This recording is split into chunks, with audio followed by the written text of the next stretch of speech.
Après avoir vu les fonctions duplicate et repeat, je vais maintenant vous parler d'une autre fonction qui a trait à faire des boucles et qui s'appelle clip looping ou clip loop. Déjà, clip looping, il va falloir savoir de quoi il en retourne. Pour ça, on va aller dans clip, d'accord? Et on voit bien que on a la fonction loop accessible via Alt commande ou Alt Ctrl L. Donc comment ça va fonctionner? Je sélectionne, je fais Alt commande ou Alt Ctrl pour PC L.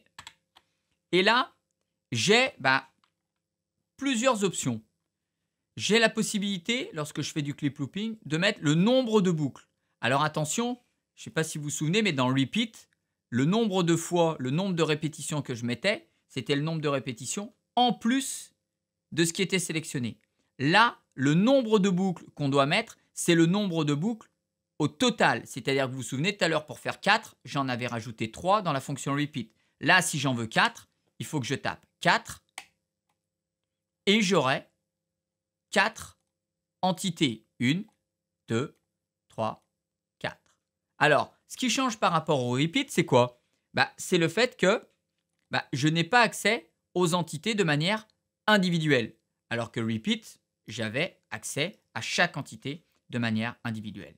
Donc là, je reprends, je vous refais. Alt commande ou Alt Ctrl L. Donc, première fois, j'ai mis le nombre de boucles. Deuxième option, j'ai la capacité de tout simplement de mettre une longueur. Je sais que ma boucle fait une mesure. Si je veux que le global fasse 4 mesures, c'est Pro Tools qui va se débrouiller et qui va calculer le nombre de boucles. Moi, je savais juste que ma boucle faisait une mesure, qu'au final, l'ensemble devait faire 4. Donc, Pro Tools a dupliqué, entre guillemets, le nombre de boucles nécessaires. Donc, vous voyez que déjà, dans le clip looping, j'ai deux options différentes. Soit le nombre de boucles global, soit mettre la longueur globale de la boucle. Je fais commande Z pour revenir en arrière. Je refais clip looping. Et là, j'ai une dernière option. Donc, looper jusqu'au next clip, c'est-à-dire jusqu'au clip suivant ou jusqu'à la fin de la session. Là, si je le fais jusqu'au clip suivant, regardez, Pro Tools va clipper. Donc, alors attention, essayez de prendre des boucles au départ qui sont relativement droites parce que sinon, s'il y a une boucle qui ne rentre pas en entière, elle va être mise à moitié, elle va être mise que partiellement. Donc, ça, il faut bien faire attention lorsqu'on fait ça, que le clip d'après soit vraiment sur une distance qui fasse bien un nombre entier pour la boucle. Donc, je reviens encore une fois pour vous montrer. Alt commande ou Alt Ctrl L, d'accord? Donc, trois options. Je vous ai fait voir les trois. Le nombre de boucles, la longueur de la boucle et looper jusqu'au clip suivant ou jusqu'à la fin de la session. Si d'entre vos boucles, vous avez besoin de crossfade, d'accord, vous avez la possibilité d'activer cette option. Cliquez sur Settings et de mettre une valeur petite, ça ira très bien, de 1 milliseconde. Donc, si je vous refais, par exemple, avec la première option, je décide, ou non, je vais mettre, tiens, par exemple, carrément jusqu'à la fin de la session ou au clip suivant. Donc là, il va aller jusqu'au clip suivant. Donc là, j'ai 1, 2, 3, 4, 5, 6, 7 boucles. D'accord? Donc, ça veut dire que moi, je n'ai même pas eu besoin de calculer le nombre de boucles qu'il fallait. Pro Tools m'a directement mis le bon nombre. Qu'est-ce qu'on voit aussi, différence entre repeat et clip looping? C'est que, d'une, on a une entité entière sur clip loop alors qu'on a des entités individuelles sur repeat. Mais on a une petite flèche ici en bas. Vous voyez? On a une petite flèche. Et cette petite flèche, elle va me servir à quoi? Alors, bien sûr, il faut que je baisse le nombre. Elle peut, le cas échéant, quand j'en ai besoin, me permettre de faire quoi? Tout simplement de changer la taille de la boucle. C'est-à-dire que si la boucle, là, ça ne me sert pas à grand-chose puisque j'ai des kicks et des kicks sur tous les temps. Donc, mais par exemple, si je mets des kicks, hop, je vais me mettre à la croche. D'accord? Et je vais essayer de changer ma boucle. Donc, on va voir. Donc là, avec le trimmer, je me mets sur la petite flèche. Je réduis. Et vous voyez que là, j'ai... Voilà. Donc là, bien sûr, ça ne fait pas grand-chose puisque, hop là. Vous voyez, là, bien sûr, maintenant, ça fait. Si je fais pomme Z, vous voyez que je suis parti, si je fais pomme Z à chaque fois, d'une boucle qui faisait, avec mon sélecteur, je vais vous faire voir, une mesure. Et que du coup, avec le sélecteur, donc une mesure, avec maintenant mon trim tool, regardez, je suis sur la flèche, je suis là.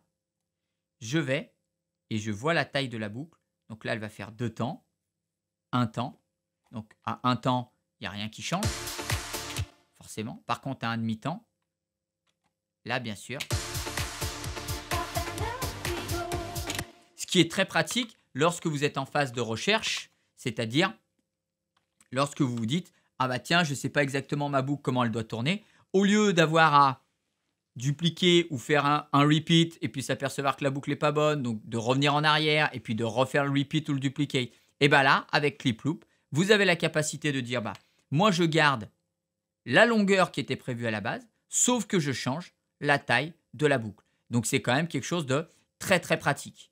D'accord? Donc là, ici, avec le Trim Tool, lorsque vous êtes sur la flèche, vous avez la capacité, vous voyez, la taille de votre boucle. Ça paraît un peu moins flagrant puisque là, je suis sur un kick qui était sur tous les temps, mais vous avez bien vu que dès que je passais à la croche, et bien alors là, ça changeait la boucle. Donc vraiment très pratique lors des essais en phase de prod. Alors par contre, on pourrait se dire, bon bah là, Clip Looping c'est bien, mais par contre, je n'ai pas accès de manière individuelle aux boucles, ça peut être un peu embêtant. Donc là, je vais répondre qu'on aura quand même un moyen d'y accéder. En faisant quoi? En faisant Unloop dans le menu Clip, Unloop. Et là, j'ai une fenêtre qui va s'ouvrir et qui va me dire, est-ce que je veux faire la fonction Remove ou est-ce que je veux faire la fonction Flatten? Alors si je fais la fonction Remove, en gros, je reviens à la base, c'est-à-dire avec une seule boucle. Alors vous allez me dire, c'est l'équivalent d'un commande Z. Oui, mais le commande Z, ça marche si c'est la dernière fonction qu'on a faite. Imaginez-vous que vous vous rendiez compte un peu tard que votre clip looping n'est pas bon. Vous pouvez quand même revenir en arrière. Alors qu'avec le pomme Z, on ne pourrait pas. Donc là, clip looping, hop, on revient en faisant remove à la boucle de départ. Si jamais je refais clip, unloop, donc délouper, et que je fais flatten, et bien là, quand je vais faire flatten, je vais avoir accès à quoi? Je vais avoir accès à, tout simplement, à toutes les entités de manière individuelle. Regardez, je clique sur flatten, et là, regardez, j'ai accès, comme si j'avais fait, tout simplement, comme si j'avais fait un repeat. Donc, en faisant unloop et en choisissant l'option flatten, je reviens, j'allais dire, à la possibilité de sélectionner toutes les boucles de manière individuelle. Donc, vous voyez que ce clip loop est quand même vraiment différent du reste de ce qu'on a vu, c'est-à-dire le repeat et le duplicate. Déjà parce qu'il n'est pas dans le menu edit, il est dans le menu clip, loop et unloop. Parce que les options auxquelles on peut faire appel sont bien plus nombreuses. On a vu qu'on avait le nombre de boucles, donc qui était le nombre de boucles total, la longueur de la boucle et de faire une loop jusqu'au clip suivant, jusqu'à la fin de la session. Donc vous voyez qu'il y a déjà 3 options, là où pour le reste, on a une seule option. Ensuite, on a la capacité de changer, on a vu, donc la boucle et de dire, tiens, je veux une boucle qui fait finalement 2 mesures ou une mesure, etc. etc. Donc ça, c'est très pratique. C'est très pratique. Et en plus, si on a envie d'avoir accès de manière individuelle aux entités, qu'est-ce qu'on fait? On n'a qu'à faire la fonction unloop qui se trouve dans le menu clip. Il n'y a pas de raccourci clavier parce que comme pour toutes les manipulations dangereuses, Pro Tools ne fournit pas de raccourci clavier. Et donc, lorsque je fais flatten, j'ai la possibilité de revenir aux entités de manière individuelle. Donc voilà, entre le repeat, le duplicate et le clip looping, voilà 3 possibilités, 3 options pour faire de la réplication de fichiers, ce qui va être très pratique lorsqu'on va être en phase de prod.